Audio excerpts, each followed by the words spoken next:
Hello வணக்கம். Welcome back to geopolitics Tamil. This is SPJ. Modi 3.0 சீனா பயப்படுதா இல்லை பதுங்கி வெயிட் பண்ணுதா, அட்டாக் பண்ணுறதுக்கு வெயிட் பண்ணுதா? இது ஒரு கொஸ்டின் எல்லாருக்கும் மைண்டில் வரும்.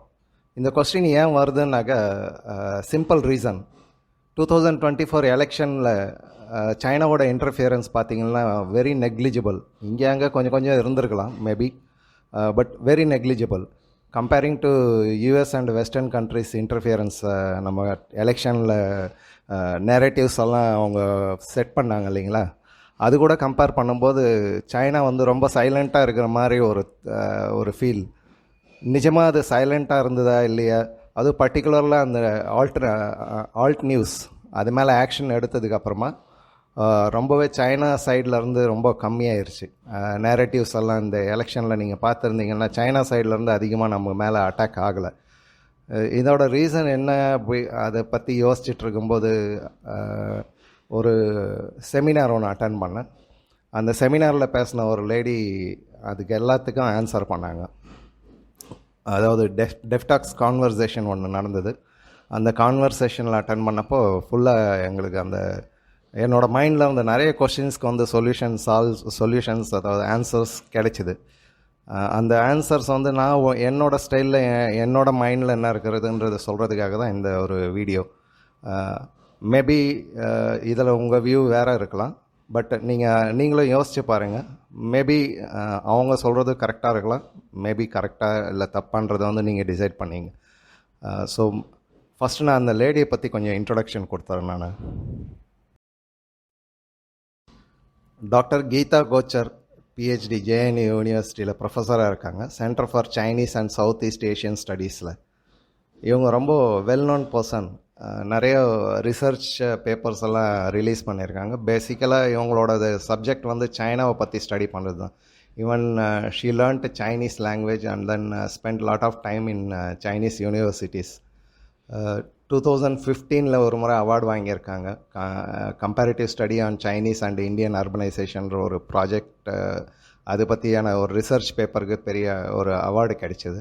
அதுக்கப்புறமா 2010-11 ஒரு ஃபெலோஷிப் ப்ரோக்ராம் ஒன்று பண்ணாங்க, research project, population mobility in China, villages and cities. அதாவது இவங்களுக்கு சைனா இன்டீரியராக ரொம்ப நல்லா தெரியும். பர்சனலாக அவங்க சைனாவோட மற்றவங்கெல்லாம் இப்போ டூரிஸ்ட்டாக போகிறவங்கலாம் மேஜராக டூரிஸ்டாக இல்லை ஒரு டிப்ளமேட்டாக போகிறாங்கன்னாக்கா அவங்க மேஜராக சிட்டிஸ் எல்லாம் பார்த்துட்டு அந்த மாதிரி தான் வருவாங்க. பட் இவங்க ரூரல் ஏரியாஸ், வில்லேஜஸ்லாம் நிறைய போயிருக்காங்க. ஆல்மோஸ்ட் சைனாவோட எல்லா பார்ட்டுக்கும் போயிருக்காங்க அவங்க. ஸோ இவங்களுக்கு மற்றவங்க எல்லாரை விடையும் சைனாவோட உள்ளே என்ன நடக்குதுன்றது ஃபுல்லாக நல்லா தெரியும் அவங்களுக்கு. ஸோ அவங்களோடது இன்ஃபர்மேஷன்ஸ் எல்லாம் மோஸ்ட் ப்ராபப்ளி கரெக்டாக தான் இருக்கும். அதே மாதிரி இன்னொரு ரிசர்ச் பேப்பர் எழுதியிருந்தாங்க, cooperative linkages or distant neighbours towards China policy towards இந்தியான்னு ஒரு 2015. இந்த பப்ளிகேஷன்ஸ் எல்லாம் நீங்கள் நெட்டில் கிடைக்கிது ஈஸியாக, நீங்கள் டவுன்லோட் பண்ணியோ இல்லை ஓப்பன் பண்ணியோ படிக்கலாம். நானும் அதில் படித்தேன். ஓரளவுக்கு அதிலேருந்து நிறைய இன்ஃபர்மேஷன்ஸ் எனக்கும் கிடைச்சிது. அதே மாதிரி ஒரு மேஜர் டர்னிங் பாயிண்ட் ஃபார் சைனான்னு ஒரு புக் ரிலீஸ் பண்ணியிருந்தாங்க 2013.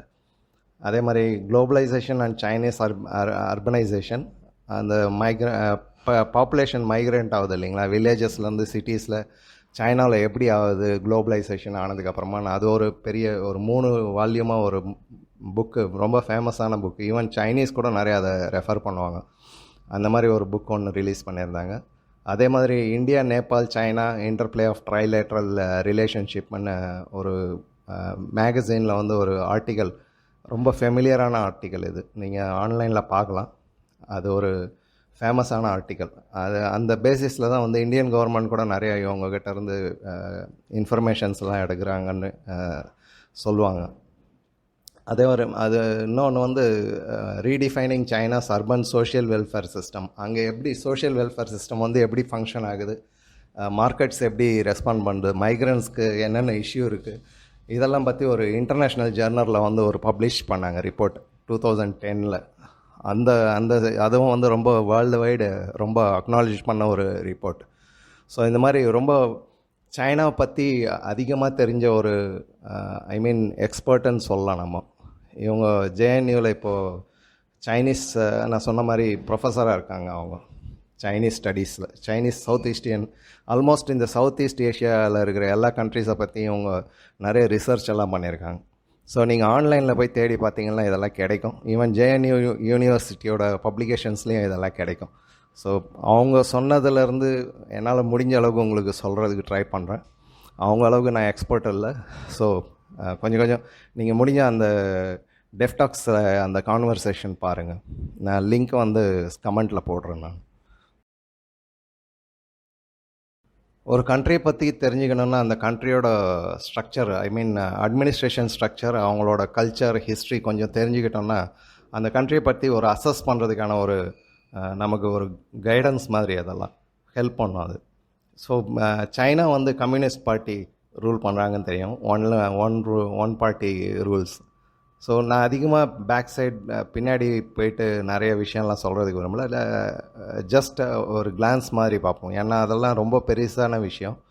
எப்போ ஸ்டார்ட் ஆச்சு, எப்படி இவங்க பவருக்கு வந்தாங்கன்றதெல்லாம் நீங்கள் ஏற்கனவே கேள்விப்பட்டிருக்கலாம், இல்லைனா தேடி படிக்கலாம்.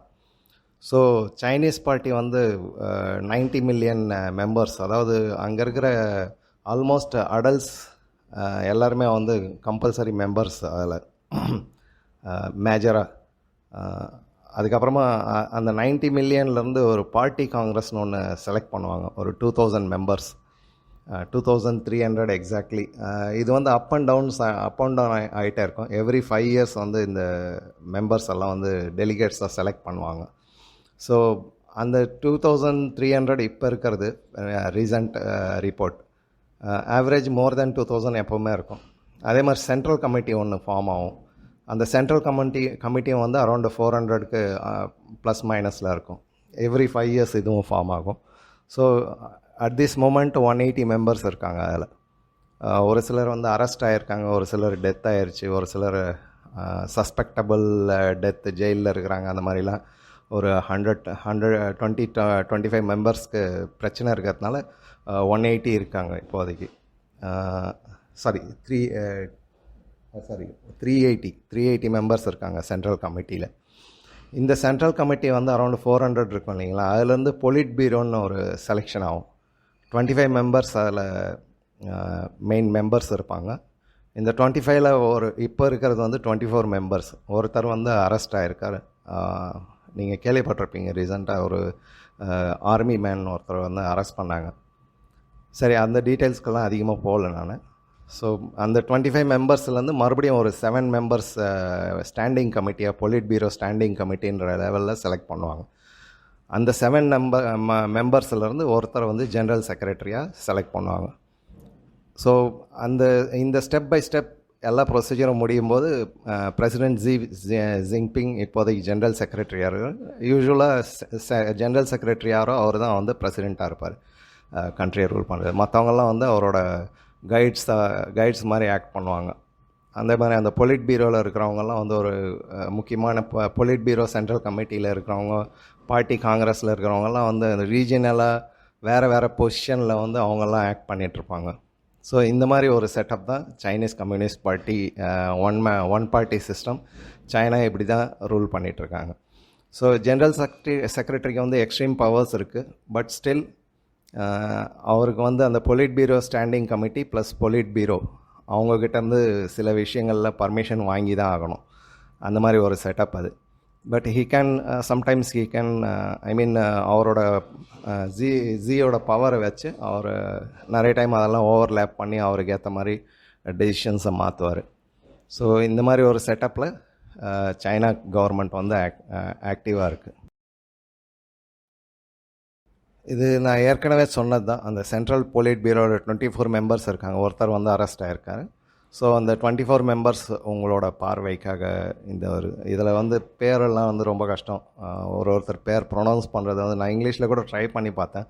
பட் ரொம்ப டிஃபிகல்ட்டாக இருக்குது அது ப்ரொனவுன்ஸ் பண்ணுறதுக்கு ஒரு சில பேரெல்லாம். ஸோ பெட்டர் ஒரு கிளான்ஸ் மாதிரி அவங்க ஃபேஸ் அவங்களுக்கு காமிச்சிடுறோம், அவ்வளோதான். ஓகே. ஏற்கனவே சொன்ன மாதிரி ஜென்ரல் செக்ரட்டரியாக ஜின்பிங் இருக்கார். அவர் தான் பிரசிடெண்ட் ஆஃப் சைனாவும். அதே மாதிரி அந்த பொலிட் பியூரோ ஸ்டாண்டிங் கமிட்டியில் நான் சொல்லியிருந்தேன் இல்லைங்களா, 6 பேர் இருக்காங்க. லீ குவாங், ஜாலோஜி வாங் ஹுனிங், காய் கியூ, டிங் ஜுயிசாங், லீக் ஜி. மேபி என்னோடய ப்ரொனன்சேஷன்ஸ் கரெக்டாக இல்லை, பட் இவங்களோடது அந்த பொசிஷன் வந்து அதில் நான் உங்களுக்கு காமிச்சிருக்கேன். ஸோ இந்த செட்டப் வந்து உங்களுக்கு இப்போ பேசிக்காக மைண்டில் உட்காந்துருக்கும்.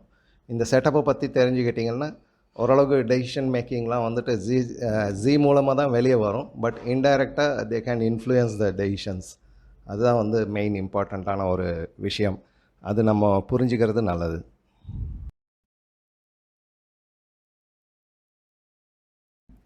எப்போவுமே ஜியோ பாலிட்டிக்ஸில் மேப்ஸ் ரொம்ப இம்பார்ட்டண்ட் ரோல் நான் நிறைய முறை சொல்லியிருக்கேன். It plays a very important role. நம்ம ஒரு கண்ட்ரியை புரிஞ்சுக்கணுன்னா மேப் ஓரளவுக்கு பார்த்து அதை அசஸ் பண்ணோன்னாலே நம்மளுக்கு ஒரு ஐடியாஸ் வந்து பேசிக்கலாக கிடைச்சிரும். ஸோ இந்த லெஃப்ட் சைடில் இருக்கிறது வந்து பழைய சைனா, அதாவது 1911 இருந்த சைனா. அப்போ வந்து திபெத், சின்கியாங் இதெல்லாம் தனித்தனியாக இருந்தது. சைனான்னு பார்த்திங்கன்னா அந்த எல்லோ போர்ஷன் இருக்குது லெஃப்ட் சைடு மேப்பில், அதுதான் சைனா பேசிக்கலி. மஞ்சூரியா தனியாக இருந்தது, மங்கோலியா தனியாக இருந்தது. ஸோ இந்த மாதிரி இருந்த சைனா வந்து கொஞ்சம் கொஞ்சமாக ஒரு கண்ட்ரியாக அவங்க கீழே எடுத்துகிட்டு வந்துட்டு இப்போது ரைட் சைடில் இருக்கிற மேப் வந்து இப்போ இருக்கிற சைனா. ஸோ எல்லாத்தையும் வந்து மெர்ஜ் பண்ணி இவங்க ஒரு பெரிய கண்ட்ரியாக காமிச்சிட்டாங்க. இது பற்றிலாம் நிறைய பேச வேண்டாம், ஏன்னா அது ரொம்ப பெருசாயிரும். நீங்கள் இதெல்லாம் இப்போ ஆன்லைனில் போய் பார்த்தீங்கனாலே, கூகுள் பண்ணி பார்த்தீங்கனாலும் தெரிஞ்சிடும் எப்படி எந்தெந்த சமயத்தில் இதெல்லாம் மெர்ஜ் பண்ணாங்கன்னு. ஸோ ரைட் சைடில் இருக்கிறது இப்போ இருக்கிற China, so that they can have easy access to many countries, பர்டிகுலரில் சென்ட்ரல் ஏஷியா, அதுக்கப்புறமா ரஷ்யாவுக்கு, ப்ளஸ் கீழே சவுத் ஈஸ்ட் ஏஷியா, அந்த மாதிரி எல்லா பக்கமும் வந்து இவங்களுக்கு அக்சஸ் ஈஸியாக கிடைக்க ஆரம்பிச்சிது. பட் சவுத் சைனா சி அதில் அவங்க டாமினேட் பண்ணுறதுக்கு ட்ரை பண்ணிகிட்ருக்காங்க. ஸோ இது வந்து மேஜர் ஒரு ஐடியா. சைனாவோட மேப் பார்த்திங்கன்னா ஒரு ஐடியா, சைனாவோட பொசிஷன், ஜியோகிராஃபிக்கல் லொக்கேஷன்ஸ், டெமோகிராஃபி எப்படி இருக்குன்றது. ஓகே, டில் 1960s சைனா இன்டர்னல் வார்லேயே ரொம்ப பிஸியாக இருந்தது. இயர்லியர் ஜப்பானோட டாமினேஷன் அந்த மாதிரி நிறையா பிரச்சனையெல்லாம் சந்தித்து ஒரு அளவுக்கு செட்டில் ஆனதுக்கப்புறம் 1978 மாவ் ஜேதுங் அவர் வந்துட்டு open door policy first introduce பண்ணார். அது ஃபாரின் டைரக்ட் இன்வெஸ்ட்மெண்ட்டுக்கு வந்து அலோவ் பண்ணார். அது வரலாம் அலோவ் பண்ணல. சேம் டைமில் இந்த ஆஃபர் இந்தியாவுக்கும் கிடைச்சிது. But India as a socialist country we neglected it. ரிஜெக்ட்னு சொல்ல முடியாது, நெக்லெக்ட் பண்ணிட்டோம் அந்த டைமுக்கு.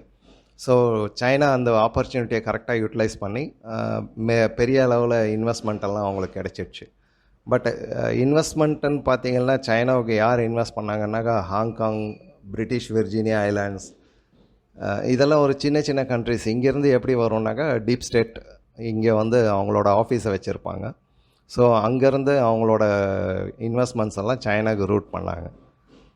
ஸோ ஜப்பான் ஓரளவுக்கு அவங்களும் இன்வெஸ்ட் பண்ணாங்க. யூஎஸ் லேட்டர் வந்து யூஎஸ்ஏ இன்வெஸ்ட் பண்ணாங்க. அதுக்கு பின்னாடி ஹாங்காங் வந்து சைனா கிட்டே போயிடுச்சு. பட் பிரிட்டிஷ் விர்ஜின் ஐலாண்ட்ஸ் இதெல்லாம் இப்போ வந்து ஹையர் ஆகிருக்கு. ஸோ யூஎஸ் இன்வெஸ்ட்மெண்ட்ஸ் எஃப்டிஐ வந்து இந்த சைடில் இருந்து டீப் ஸ்டேட் வந்து இன்டைரக்டாக சைனாவில் நிறைய இன்வெஸ்ட் பண்ணாங்க, டெக்னாலஜி சப்போர்ட். அதனால தான் சைனா இந்த அளவுக்கு டெவலப் ஆகிருக்கு வித்தின் லாஸ்ட் 30-40 இயர்ஸில். பட் இதை பற்றியும் நம்ம அதிகமாக டீட்டெயிலாக போகல. ஸோ ஆஃப்டர் கோவிட் நிறைய அன்சர்டைனிட்டிஸ், சைனாவுக்கும் மற்ற கண்ட்ரீஸ்க்கும் விரிசல்கள்லாம் வர ஆரம்பிச்சிது. குளோபல் ஃபர்ம்ஸ் வந்து ஆல்டர்னேட் ப்ரொடக்ஷன் சென்டர்ஸ் எல்லாம் தேட ஆரம்பித்தாங்க. அதே சமயத்தில் இந்தியா ஒரு பெரிய 2014 இந்தியாவில் நடந்த அரசியல் மாற்றம் வந்து சைனாவுக்கு பெரிய அடி சொல்லலாம். ஏன்னா அந்த டைமுக்கு வந்து இந்தியா ஒரு பெஸ்ட் ஆப்பர்ச்சுனிட்டியாக இருந்தாலும், பட் இன்ஃப்ராஸ்ட்ரக்சர் எல்லாத்துலேயுமே இந்தியா வீக்காக இருந்தோம். நம்ம ஆல்ரெடி நம்மக்கிட்ட வந்து சாஃப்ட் பவர், அதாவது சர்வீஸில் ஸ்ட்ராங்காக இருந்தாலும் நம்ம வந்து ப்ரொடக்ஷன் பேசிஸில் வந்து ரொம்ப வீக்காக இருந்தோம். So Chinese believed India cannot beat them. அந்த மாதிரி ஒரு சுச்சுவேஷன் இருந்தது. ப்ளஸ் அடிஷ்னலாக இங்கே இருந்த பொலிட்டிக்கல் டர்மாயில்ஸ்லாம் வந்து யாருக்கும் ஒரு நம்பிக்கை இல்லாத ஒரு சுச்சுவேஷன் 2014. ஸோ இந்த மாதிரி பீரியடில் வந்து சைனா எப்போவுமே அந்த ஏற்கனவே இருந்த அந்த எக்கனாமிக் பவர்னால் இந்தியாவை கன்சிடர் பண்ணுறதே இல்லை. அவங்க நம்மளை வந்து ஒரு செகண்ட் பர்சனாக வந்து ட்ரீட் பண்ணுவாங்க. அமெரிக்கா கூட வந்து அவங்க G2 கண்ட்ரீஸ்ன்ற மாதிரி ஒரு பிளானிங்கில் இருந்தாங்க. அமெரிக்காவுக்கு நெக்ஸ்ட்டு சைனா தான் அப்படின்ற மாதிரி. ப்ளஸ் அடிஷ்னலாக குளோபல் சவுத்தெல்லாம் கவர் பண்ணணும், அதெல்லாம் சைனா தான் கண்ட்ரோல் பண்ணோன்ற மாதிரி அந்த மாதிரி ஒரு மைண்ட் செட்டில் 2014 வரலாம் இருந்தது. ஸோ 2014 இதெல்லாம் சேஞ்ச் ஆக ஆரம்பிச்சது. அதே சமயத்தில் 2019 மறுபடியும் இந்த கவர்மெண்ட் ரிட்டர்ன் வராதுன்னு எதிர்பார்த்தப்போ மறுபடியும் வந்துருச்சு. ஸோ அது ஒரு பெரிய அடி. அதுக்கப்புறமா 2020 கோவிடில் ஃபுல் வேர்ல்டு வந்து சைனாவுக்கு அகைன்ஸ்ட் ஆகிட்டாங்க. ப்ளஸ் அடிஷ்னலாக நிறைய விஷயம் நடந்தது. ஸோ சின்ன சின்னதாக பார்க்கலாம் அப்போது நம்மளுக்கு சைனாவோட இன்றைக்கி நிலைமை எப்படி இருக்குன்றது ஓரளவுக்கு கெஸ் பண்ணலாம். சைனாவோட ஒரு ஃபேமஸ் டிப்ளமசி வந்து டெப்ட் ட்ராப் டிப்ளமசி உங்களுக்கு எல்லாருக்கும் தெரிஞ்சிருக்கும். ஸோ சவுத் ஈஸ்ட் இந்தியாவில் ஆஃப்ரிக்கன் கண்ட்ரீஸில் நிறைய இன்வெஸ்ட் பண்ணி டெப்ட் ட்ராப்பில் அவங்கள வந்து சிக்க வச்சுட்டு அதுக்கப்புறமா அந்த கவர்மெண்ட்டை அவங்க கண்ட்ரோலில் கொண்டு வர்றது. ஸோ இதுக்கு முன்னாடி யூஎஸ் பண்ண அதே வேலையை வந்து இவங்க பண்ண ஆரம்பித்தாங்க. யூஎஸ் வந்து சென்ட்ரல் ஏஷியாவில் வெஸ்டர்ன் ஏஷியன் கண்ட்ரீஸ்லலாம் இந்த வேலையெல்லாம் பண்ணி அவங்க செஞ்சிட்டு இருந்தப்போ இவங்க இந்த சைடு கான்சன்ட்ரேட் பண்ணாங்க. அந்த டைம் சைனாவும் யூஎஸ் க்ளோஸாக இருந்ததுனால யூஎஸ் வந்து அதை பெருசாக எடுத்துக்கல.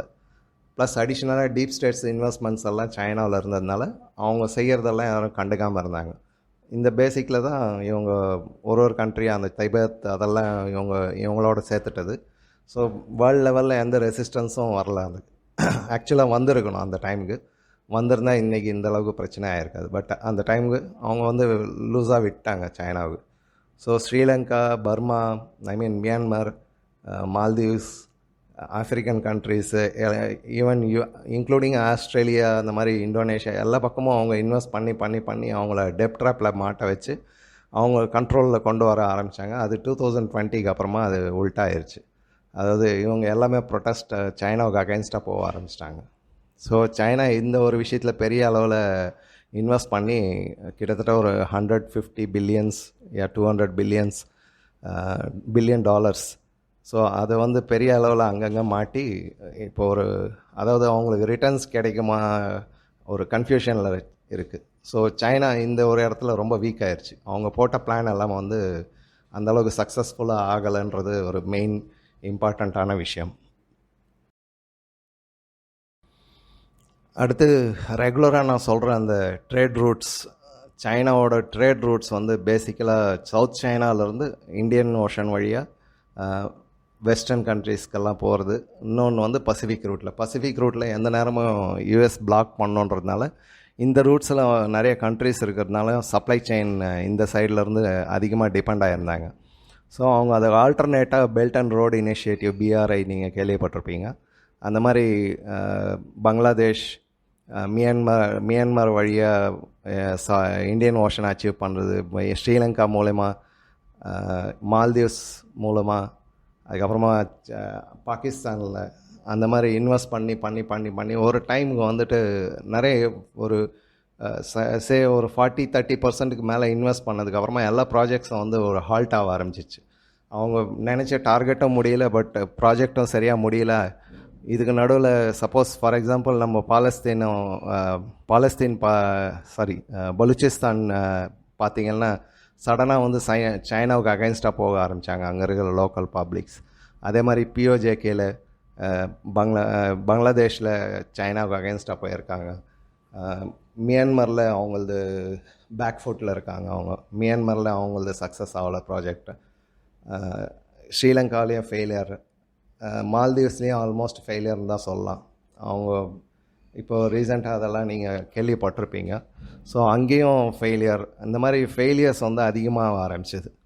ஸோ இவங்க எதிர்பார்த்த ஒரு விஷயம் வந்து இன்னும் அந்தளவுக்கு நடக்கலை. அது சக்ஸஸ்ஃபுல்லாக நடந்திருந்தால் அது அவங்களுக்கு ரொம்ப பவர்ஃபுல்லாக இருப்பாங்க. ப்ளஸ் அடிஷ்னலாக இந்த ப்ராஜெக்டெல்லாம் க்ளோஸ் ஆகிருமானாக்கா இல்லை, அது இல்லை.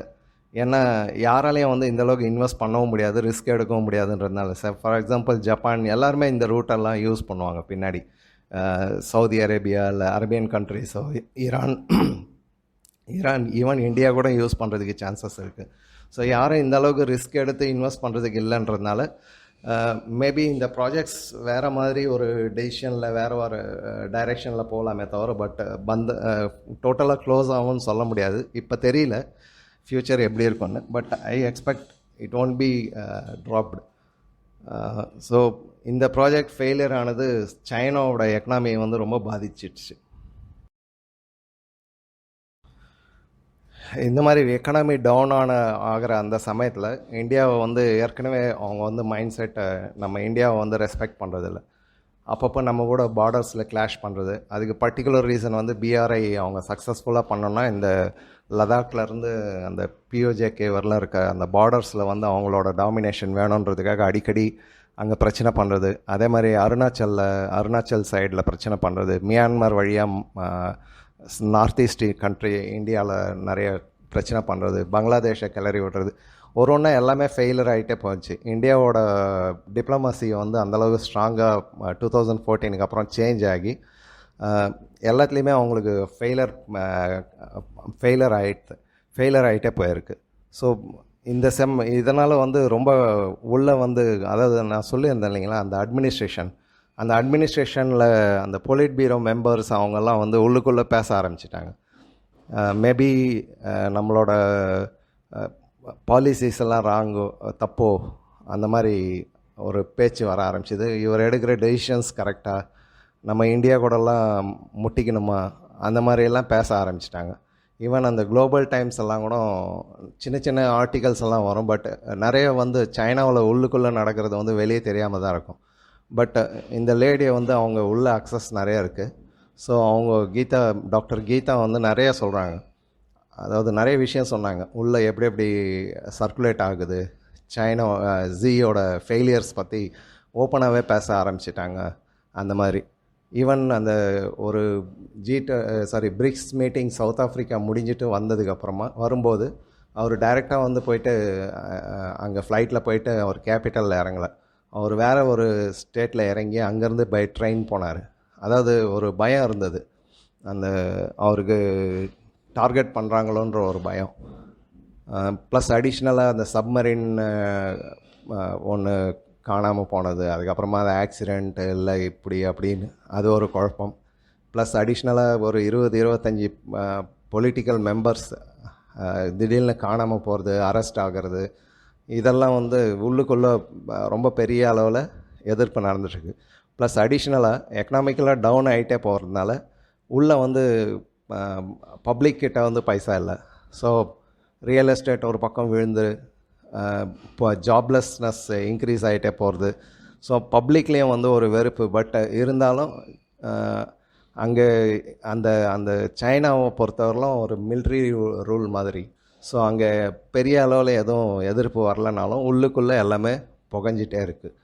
இந்த மாதிரி ஒரு சமயத்தில் இந்தியா கூட நம்ம இந்த மாதிரி போராடணுமா, இந்த மாதிரி ஃபைட் பண்ணிக்கணுமா, நம்ம ஃப்ரெண்ட்ஷிப்பாக போகக்கூடாதான்ற ஒரு தாட் சைனாவில் வந்திருக்குதோன்னு ஒரு டவுட். ஈவன் அதில் டாக்டர் கீதா கூட சொல்கிறாங்க, என்னால் கன்ஃபார்மாக சொல்ல முடியாது மைண்ட் செட் இந்த மாதிரி மாறுதான்னு, but there is a lot of changes. சைனாவுக்கு வந்து ஒரு முக்கியமான இஷ்யூ என்னன்னாக்கா, இந்தியா எப்போவுமே அமெரிக்கா கூட அலைன் ஆகிடுமோன்னு ஒரு பயம் இருந்தது. பட் நம்ம அமெரிக்காவுக்கு அகைன்ஸ்டாக கூட நம்ம ஸ்டாண்டெல்லாம் பார்த்தப்போ சைனாவுக்கு ஒரு தைரியம், மேபி அந்த மாதிரி ஆகாதுன்ற ஒரு தைரியம் வந்திருக்குமோ, அந்த மாதிரி ஒரு யோசனை உள்ளுக்குள்ளே இருக்குது. நான் ஏற்கனவே சொன்ன மாதிரி அவங்களோட ட்ரேட் ரூட்ஸ் வந்து அங்கங்கே பிளாக் ஆகிட்டே இருக்குது. அவங்களோட ப்ராஜெக்ட்ஸ் எதுவுமே வந்து ஃபுல்லாக ஃபினிஷ் ஆகிறதே இல்லை.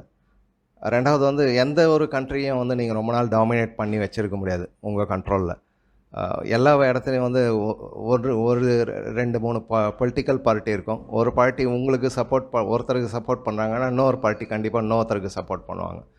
அவங்களோட லோக்கல் பாலிசிஸ் நிறைய விஷயம் வந்து நம்ம நினச்சதை வந்து நடத்துறதுக்கு முடியாது. ஸோ இந்தியாவை பொறுத்தவரையிலும் அந்த மாதிரி ஒரு சான்ஸே இல்லை. இந்தியாவை பொறுத்தவரையிலும் நம்ம நேச்சுரல் டிசாஸ்டரோ இல்லை ஒரு எக்கனாமிக்கல் சப்போர்ட்டோ நம்ம அதை கொடுத்துட்டு அதோட ஒதுங்கிடுறோம். அவங்களோட பொலிட்டிக்கல் இஷ்யூஸ்லலாம் நம்ம அதிகமாக இன்வால்வ் ஆகிறதில்ல. மேபி இன்டைரக்டாக கொஞ்சம் கொஞ்சம் ஆகும். பட் லைக் சைனா யூஎஸ் எல்லாம் பண்ணுற மாதிரி, வெஸ்டர்ன் கண்ட்ரீஸ்லாம் பண்ணுற மாதிரி டைரெக்டாக நம்ம வந்து இந்தியாவை வந்து எந்த கண்ட்ரிலையும் அதிகமாக பிரச்சனை எல்லாம் போயிட்டு தலையிடுறதில்ல. மேபி மாரல் சப்போர்ட்ஸ் கொடுப்போம். பட் இருந்தாலும் பப்ளிக்கை வந்து அது புரியாது. பப்ளிக்கை பொறுத்தவரைலாம் இந்தியா வந்தாங்க, டிசாஸ்டரில் ஹெல்ப் பண்ணாங்க, எக்கனாமிக் க்ரைசஸாக கொஞ்சம் லோன் கொடுத்தாங்க, அதுக்கப்புறமா சைலண்ட்டாக இருந்தாங்க. ஏதோ ஒரு ஹெல்ப் வேணுமோ ஹெல்ப் பண்ணுறாங்க, அதுக்கப்புறமா இன்டர்ஃபியர் ஆகலன்ற அந்த ஒரு ஒப்பீனியன் வந்து பப்ளிக் எந்த கண்ட்ரியில் பார்த்தீங்கன்னா, இன்க்ளூடிங் மால்தீவ்ஸில் கூட இப்போ இருக்கிற லீடர்ஸ் வேணால் நம்ம அந்த மொய்சு அவர் மட்டும் வேணால் அவரோட பார்ட்டியை வேணால் நமக்கு அகைன்ஸ்டாக இருக்கலாம். பட் பேசிக்கலாக பப்ளிக் வந்து நம்ம மேலே அந்த ஒப்பீனியன் இல்லை. ஒன்று வந்து அவங்களுக்கு இன்கம் கிடைக்குது நம்ம டூரிஸ்ட் மூலயமா. ரெண்டாவது வந்து நம்ம இன்றைக்கி வரலாம் அவங்க பாலிட்டிக்ஸில் அதிகமாக இன்டர்ஃபியர் ஆகலை, டைரெக்டாக இன்டர்ஃபியர் ஆகிறதில்ல. அப்படியே இன்டைரக்டாக பண்ணாலும் அது வந்து பப்ளிக்கு போகிறது இல்லை. ஸோ பப்ளிக்கை பொறுத்தவரையிலும் இந்தியா மேலே நல்ல ஒப்பீனியன் இருக்குது. மேபி அந்த முஸ்லீம், ஹிந்து அந்த இஷ்யூஸ் எல்லாம் இருக்கும். இன்க்ளூடிங் பாகிஸ்தானில் கூட பார்த்திங்கன்னா வெறும் காமன் பப்ளிக் வந்து இந்தியாவோட டெவலப்மெண்ட் பார்த்துட்டு நம்ம கண்ட்ரியில் அந்த மாதிரி இல்லையன்ற மாதிரி ஒரு ஃபீல் இருக்கும். அது பங்களாதேஷோ பாகிஸ்தானோ எந்த ஒரு கண்ட்ரிலையும். ஸோ எங்கே போனாலும் வந்து இந்தியாவுக்கு ஒரு நல்ல பேர் இருக்குது. ரீசெண்டாக துருக்கியில் கூட நம்ம ஹெல்ப் பண்ணோம், சூடானில் ஹெல்ப் பண்ணோம், ஈஜிப்டில் ஹெல்ப் பண்ணோம். பட் எங்கேயுமே நம்ம வந்து அந்த பொலிட்டிக்கல் இஷ்யூஸ்லாம் போய் மாட்டுறதில்ல. அது ஒரு பெரிய அட்வான்டேஜ். இந்தோனேஷியா இருக்கலாம், மியான்மராக இருக்கலாம், எல்லா கண்ட்ரிலையுமே. ஸோ அந்த இஷ்யூ இருக்கிறதுனால இது வந்து சைனாவுக்கு பெரிய அசிங்கம். அதாவது அவங்களுக்கு அகென்ஸ்டாக பப்ளிக் வந்து ஒரு ஒப்பீனியன் க்ரியேட் ஆகிறதுனால அவங்களால அந்த லீடர்ஸை ரொம்ப நாளைக்கு வந்து காசு கொடுத்து அவங்கள மெயின்டைன் பண்ணுறதுன்றது ஒரு கஷ்டமான விஷயம்.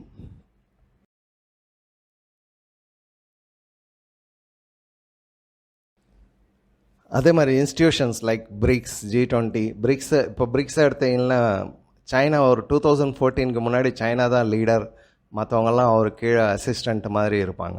பட் இதெல்லாமே வந்து மோடி ரெஜிம் வந்ததுக்கப்புறமா சேஞ்ச் ஆகிருச்சு.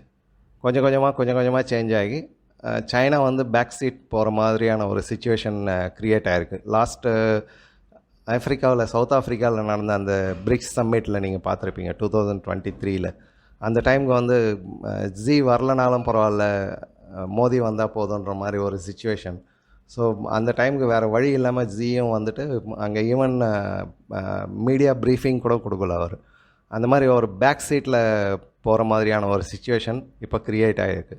ஸோ பிரிக்ஸை பொறுத்தவரையிலும் இந்தியாவுக்கு ஒரு லீடர்ஷிப் குவாலிட்டி வந்து கிடைச்சிருக்கிறதுனால பிரிக்ஸ் ஃபுல்லாக வந்து நம்ம கண்ட்ரோலில் இருக்கிற மாதிரியான ஒரு சுச்சுவேஷன். அதுக்கப்புறம் நடந்த அந்த G20 சம்மிட் இருக்கு இல்லைங்களா, அதில் வந்து ரெக்கார்ட் பிரேக்கிங் ஒரு டர்ன் ஆயிடுச்சு. ஃபுல்லாக குளோபல் லீடர்னா யூஎஸ்ஏ அது மாற்ற முடியாது, இதுக்கப்புறமும் கொஞ்சம் நாளைக்கு மாற்ற முடியாது.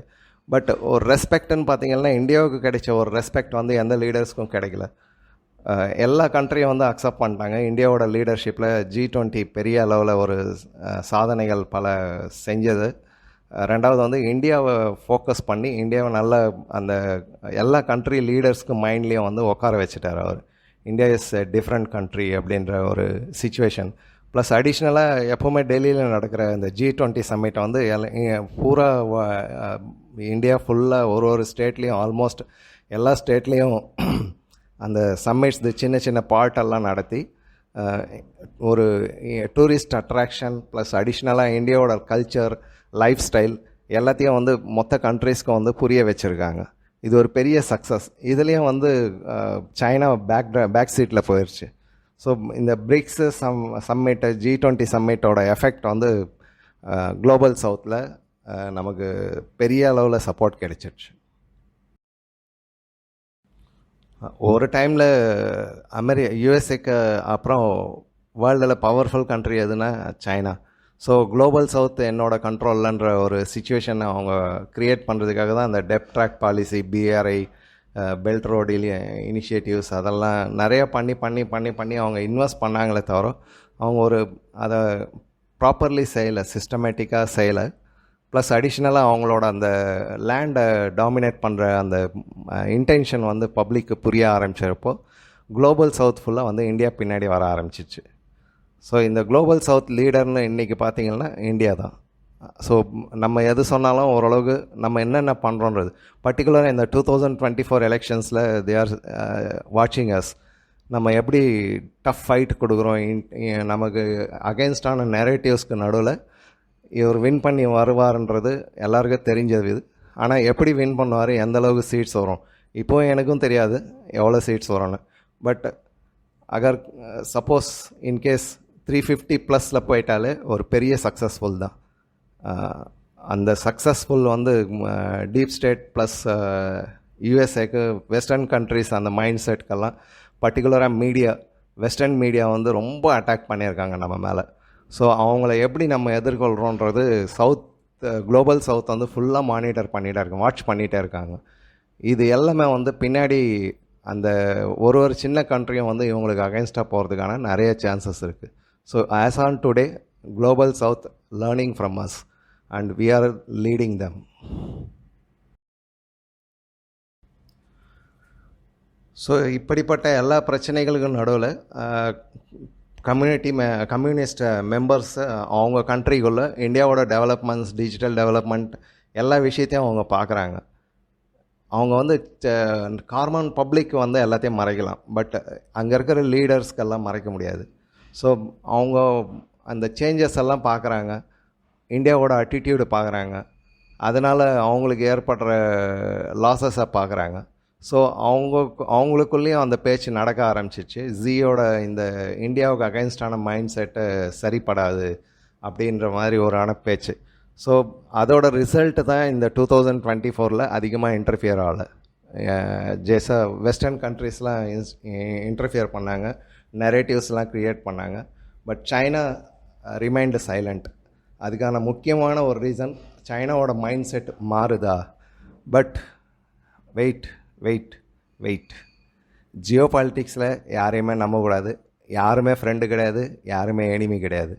சிச்சுவேஷன், டைம், எக்கனாமி, டெவலப்மெண்ட் அந்தந்த டைமுக்கு ஏற்ற மாதிரி நம்ம ஃப்ரெண்ட்ஸையோ எனிமியோ டிசைட் பண்ணணும். பட் இந்தியாவை பொறுத்தவரைலாம் யாரும் எனிமி கிடையாது, ஃப்ரெண்ட்ஸ் ஆர் நோ ஃப்ரெண்ட்ஸ், அந்த மாதிரி ஒரு சிச்சுவேஷன் தான். ஸோ நமக்கு சைனாவை வந்து நம்ம ட்ரேட்லேருந்து ஒதுக்கி வைக்க முடியாது இன்றைக்கி வரலாம். ஏன்னா பெரிய பெரிய மெஷினரிஸ், எலக்ட்ரானிக் பார்ட்ஸ், அதுக்கான இன்வெஸ்ட்மெண்ட் வந்து நம்மக்கிட்ட இல்லை. ரெண்டாவது இங்கே இன்வெஸ்ட் பண்ணுறதுக்கும் யோசிக்கிறாங்க யாரும். அதுக்கான ரீசன் வந்து இந்தியா கிடையாது. ஒருவேளை சைனா மாதிரி இந்தியாவும் வளர்ந்ததுக்கப்புறமா மேபி இவங்களும் அகெயின்ஸ்டாக போனால் நம்ம யூஎஸ் எல்லாம் வந்து ஏற்கனவே ஒரு அதாவது ஏஷியன் கண்ட்ரீஸில் 2 எனிமீஸ் அவங்க க்ரியேட் பண்ணிட்டாங்க. ஒன்று ரஷ்யா மேஜர்லி, ரெண்டாவது சைனா. இது இல்லாமல் சின்ன சின்ன எனிமீஸ் அங்கங்கே க்ரியேட் ஆகிருக்கிறாங்க. லைக் ஈரான் எல்லாருமே வந்து யூஎஸ்ஏக்கு அகெயின்ஸ்டு, டீப் ஸ்டேட்டுக்கு அகெயின்ஸ்டாக தான்.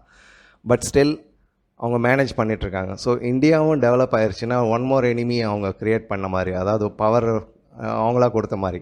ஸோ இந்த நெகோஷியேஷன்ஸ் எந்தளவுக்கு சக்ஸஸ்ஃபுல்லாக 2024 மோடி ஹேண்டில் பண்ணுறாருன்றதை பொறுத்து தான் நம்மளோட ஃப்யூச்சரோட சேஞ்சஸ் எல்லாம் மாறும். பட் ஹோப்ஃபுல்லி நம்ம தேர்ட் எக்கனாமிக்கல் பவராக மாற போகிறோம், அது ஷியூர். செகண்ட் ஆகுமானா அது டைம் ஆகும். சைனா டவுன் ஆகுமானா ஆகாது, கொஞ்சம் டீக்ளைன்ஸ் இருக்கும் கண்டிப்பாக. பட் அவங்களுக்கும் நல்லா தெரியும் இப்போதைக்கு கன்சியூமபிள் கண்ட்ரிஸ்ன்னு பார்த்தா இருக்கிற வேர்ல்டில் இந்தியா தான் பவர்ஃபுல்லான கண்ட்ரி. ஸோ அவங்களுக்கும் வந்து ட்ரேடில் வந்து தான் ஆகணும். So negotiations, diplomacy, it will play a good role. China கொஞ்சம் இறங்கி வரும்னு நினைக்கிறேன். அதாவது எங்களோட கணிப்பு சைனா இறங்கி வரும். ஸோ இந்த நேரேட்டிவ்ஸ்லாம் எதுவும் க்ரியேட் பண்ணால் ஒரு நல்ல பேர் வாங்கிறதுக்கு ட்ரை பண்ணுறாங்களான்னு. பட் பாம்பு எப்போவுமே பாம்பு தான், எப்போவுமே நம்ப முடியாது.